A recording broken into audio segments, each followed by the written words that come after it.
다양한 분야의 이슈를 과학기자의 시각으로 들여다보는 사이언스 취재파의 시간입니다. 네, 양우영 기자와 함께하겠습니다. 어서 오세요. 안녕하세요. 네, 오늘은 어떤 소식을 알아볼까요? 네, 이달 초부터 지난주까지 중부지방을 중심으로 정말 많은 비가 내렸죠. 저지대가 물에 잠기는 거는 물론이고 하천 제방이 무너져서 밤사이 큰 피해를 입은 곳이 굉장히 많았는데요. 그런데 국내 연구진이 하천 제방이 홍수에도 무너지지 않게 해주는 이 보강 공법을 개발을 해서 제가 직접 현장을 다녀왔습니다. 이와 관련한 이야기 좀 더 자세히 해보겠습니다. 네, 하천 제방은 무너지면 그 안에 있는 이제 마을까지도 침수를 당할 수 있으니까 꼭 막아야 하는 건데요. 자, 하천 제방이 무너지는 일이 실제로 많이 일어나나요? 네, 그렇습니다. 지난 2020년 기준으로만 봤을 때 전국 그 해 한 해에만 전국에서 발생한 하천 붕괴와 유실 사고가 2,690건이었습니다. 실제로 한국수자원학회가 실시했던 지난해 수해 조사 결과에 따르면요. 제방 붕괴 원인의 40%가 제방 위로 하천물이 넘쳐서 일어나는 제방 붕괴가 일어났다고 하는데요. 이 하천 제방이 무너지면 이야기했듯이 강물과 토사가 한꺼번에 밀려들기 때문에 인명 피해는 물론 재산 피해도 막대하게 발생을 하죠. 네. 이 하천 범람의 경우는 하천 제방 규모 부족 등의 원인으로 자주 발생을 하게 된다고 하는데요.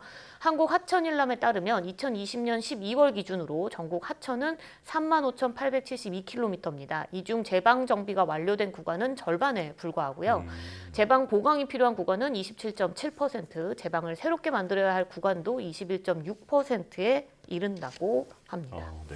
네, 들어보니까 제방 정비가 굉장히 시급한 것 같은데 집중호우나 태풍으로 인한 홍수 때마다 문제가 발생하잖아요. 그런데 왜 이렇게 완벽하게 이루어지지 않고 있는 걸까요? 네, 모두가 제방 정비가 시급하다는 사실 자체는 물론 네. 알고 있죠. 하지만 정부의 물관리 예산 중에 하천 관리 예산은 계속 줄고 있고 또 여기에 주무부처 없이 이리저리 이 하천 관련 예산이 옮겨지고 있는데요. 예. 실제로 2012년 2조 8천억 원 규모였던 이 하천 관리 예산은 2020년 1조 1천억 원 규모로 줄어들었습니다. 또 여기에 2020년부터 중앙정부가 이 지방하천과 소하천 관련 사업과 관련 예산들을 지방자치단체로 이전을 시켰습니다. 그러니까 2020년 이전에는 지방하천사업 예산이 국가가 50%, 각 시도가 50%씩 부담을 했는데 2020년부터는 국가 보조금이 끊기게 된 겁니다. 또 수해 대응 종합 컨트롤타워 부재도 문제로 꼽히고 있는데요.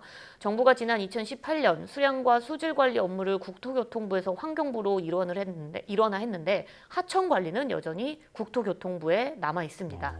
또 앞서 이야기했듯이 지방 하천 관리 사업은 이미 지자체로 넘어간 상태니까 국토부, 환경부, 지자체까지 하천 정비 주체가 얽혀 있는 상황이라고 보시면 됩니다.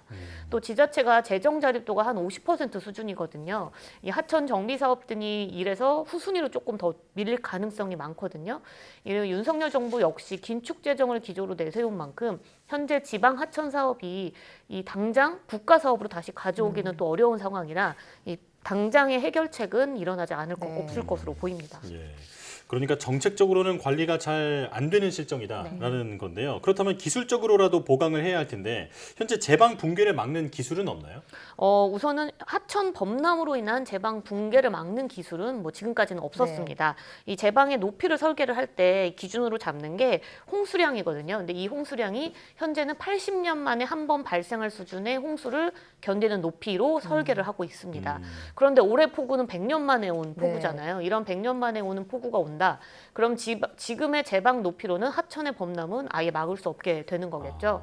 문제는 앞으로 기후변화로 인해서 여름 강수량 자체가 늘어나는 것은 물론이고 집중호우 역시 늘고 있는 상황이기 때문에 제방을 튼튼하게 만들어야 하는 어떤 기술이 필요한 상황입니다. 네. 현재 하천 정비 사업에 주로 쓰이는 보강 기술이 콘크리트 블럭이라는 것을 사용하는 방법인데요. 이 콘크리트 블럭을 제방 아래에부터 넣으면 제방이 좀 더 단단해지지만 제방을 다시 쌓아야 해서 건설 비용이 더 많이 들게 될 수 있고요. 콘크리트 블럭을 만약에 겉면에만 설치를 하게 되면 물이 잘 통과하지 못하게 되기 때문에 제방을 기준으로 하천 양쪽의 생태계가 달라지거나 또 콘크리트 블록 자체에서 나오는 독성 물질 때문에 하천 생태계에 비환경적이다, 환경적이지 않다 이런 비판도 나오고 있습니다. 게다가 기존 제방 보강 기술은 이 하천 구간에서 흐르는 강한 물 흐름에만 대응을 하는 것이고 제방 위로 물이 넘쳤을 때 붕괴되는 것을 고려하고 있지는 않다고 합니다. 네, 그러니까 지금 이런 상황에서 국내 연구진이 이제 100년에 한 번 올까 말까한 홍수의 양도 막을 수 있는 친환경 제방 보강 기술을 개발했다는 건데요. 어떤 기술인지 다시 한번 설명 부탁드립니다. 네, 이 건설기술연구원이 개발한 친환경 제방 보강 기술입니다. 이 식물에서 추출한 바이오 폴리머를 골재와 섞어서 제방 표면에 바르는 아주 간단한 방식인데요. 이 바이오 폴리머가 접착제 역할을 하고 있기 때문에 제방이 단단해지는 거고요. 이 콘크리트 제방이 한 80% 수준의 지반 강도를 보여서 이 높은 수압과 빠른 유속에도 제방 흙 유실이 거의 없다고 합니다.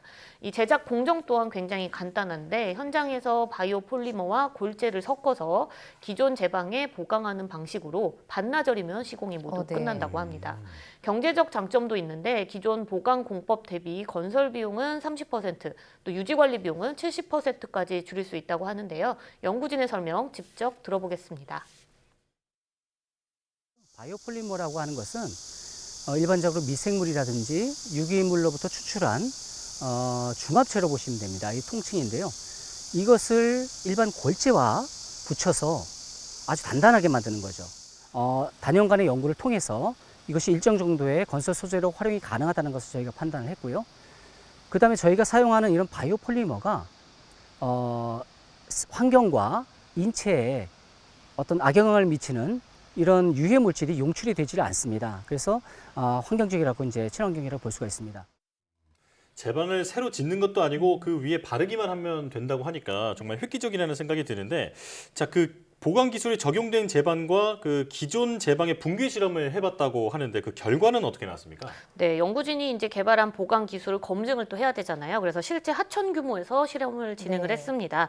홍수 상황을 재현을 하기 위해서 초당 한 6톤의 물을 한 번에 흘려서 제방이 얼마나 단단한지 또 얼마 만에 무너지는지를 확인을 해본 건데요. 가장 먼저 아무 처리도 하지 않은 흑제방을 먼저 좀 보면서 설명을 드리겠습니다. 네. 이 홍수 위험 수위까지 물이 차오르면 제방이 바로 무너지는 걸 볼 수 있죠, 지금. 네. 네, 제방의 약한 부분부터 물이 새어 나오기 시작을 한 건데요. 네. 네, 지금 무너지고 있는 거죠? 네, 저게? 그렇죠. 무너지고 있는 거죠. 네. 이제 다른 토사들이 주변에서 계속 깎아져 내려오는 거잖아요. 네. 그래서 네. 점점 이 물이 지나가는 길이 더 커지고 점점 제방이 무너져서 15분 만에 제방이 모두 무너졌다고 합니다. 굉장히 쉽게 무너지는 것처럼 보이네요. 네, 다음은 풀이 자란 식생 제방입니다.